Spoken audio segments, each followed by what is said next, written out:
guys, welcome back to 1984 part 1. This time we're hitting up chapter 3.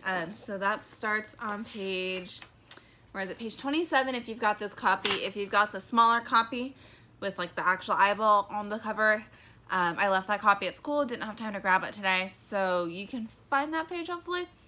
But we're going to be going over the the chapter 3 worksheet. You guys should have turned that in to turnitin.com by now, have done the reading. So this is just a check-in, see if you got the right answers, and make sure that we're all on the right track when it comes to understanding this book. Because I know that 1984 is kind of hard to read on your own. That's why I was really bummed out that it happened now. But hopefully you guys are getting it, you're following along, and we'll figure this out together. Alright, so let's go ahead and take a look at part 1, chapter 3. So number 1. We start to hear a little bit about Winston's family, so I'm curious as to how you guys described him. The way that I described him was that Winston doesn't have many memories of his family. He's only really able to describe his parents' physical appearance and features, but he does remember a couple things, and what he remembers the most is that his parents were a part of a time where there were like still emotions like love and friendship involved, and there were things like privacy as well.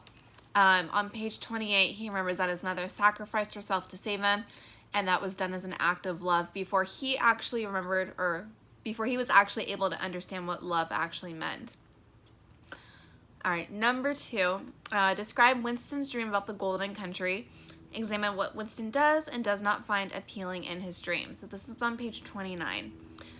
In his dream, Winston sees that dark-haired girl, the one that he was hating on so much during the 2 minutes hate. And in this dream, she tears off her clothes, but however, he's not attracted to her. He's attracted to the fact that she did this great act of rebellion against the party. So Winston likes a bad girl. Alright, number 3. Generalize under what circumstances Winston and his family fled to the tube station and when the street fighting occurred in London. What was going on? Alright, so this is on pages 30 through 31. Winston tells us that there was an airstrike going on. He doesn't have too many solid memories of this, but he does remember that. And his father was trying to drag him down to the tube station. So it's like an underground subway. And his mother was with him as well. What he doesn't remember clearly, though, is if his mother was holding his baby sister or if it was just like blankets that she was holding like this. Because he doesn't remember if his sister was alive at that point or not. Winston remembers that a war has been going on continuously since then, and according to the party, Oceania is at war with Eurasia. And it's interesting because they mention that Oceania has never been at war with East Asia, but Winston knows that this is false because it's one of the bits of actual truth that he's able to hold on to in his mind. Alright, number 4. What is doublethink and why is it necessary in order to survive under Big Brother's control?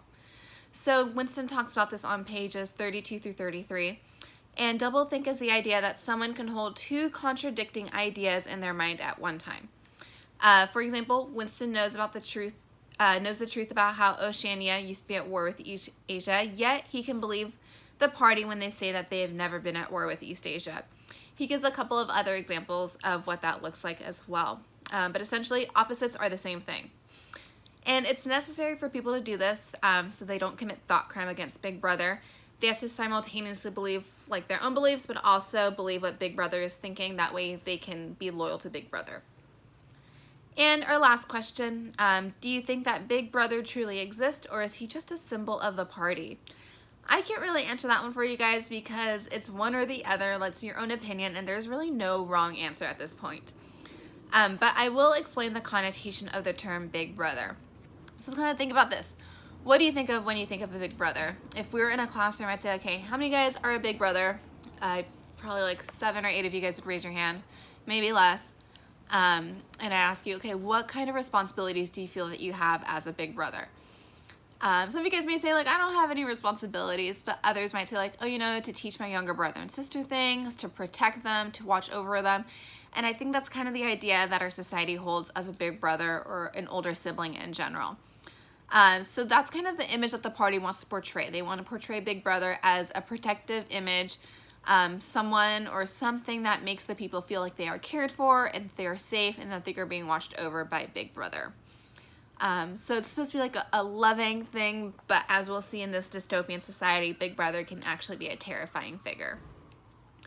Alright, and then like I did last time, just some other notes that I would point out to you guys as we read that aren't necessarily in your packet. On page 29 through 30, he mentions the physical jerks. It's kind of worded weirdly, but essentially it's like exercises that they're doing with other people via the telescreen. It's kind of like what I did today. I did exercises via this app since I can't go to the gym, since they closed everything down. So it's kind of like that, except like you have other people doing it with you and the instructor is able to see you through the telescreen.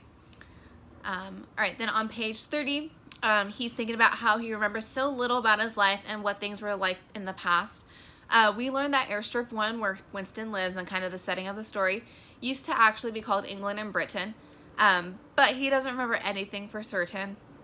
And this kind of shows us that it allows the party to make changes to history, because since no one can remember what the past was actually like, they can't call out the party for making changes because they don't know if that was an actual change or if it's actually been like that the whole entire time.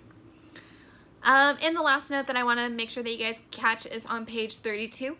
It's the slogan that the party has, and it's who controls the past controls the future, who controls the present controls the past. It's kind of the same concept as winners write history, if you've ever heard of that. Meaning that the people who have won in the past or people who are in control now can control what's written down. They can control what people believed about the past because they're the ones that are able to tell the story.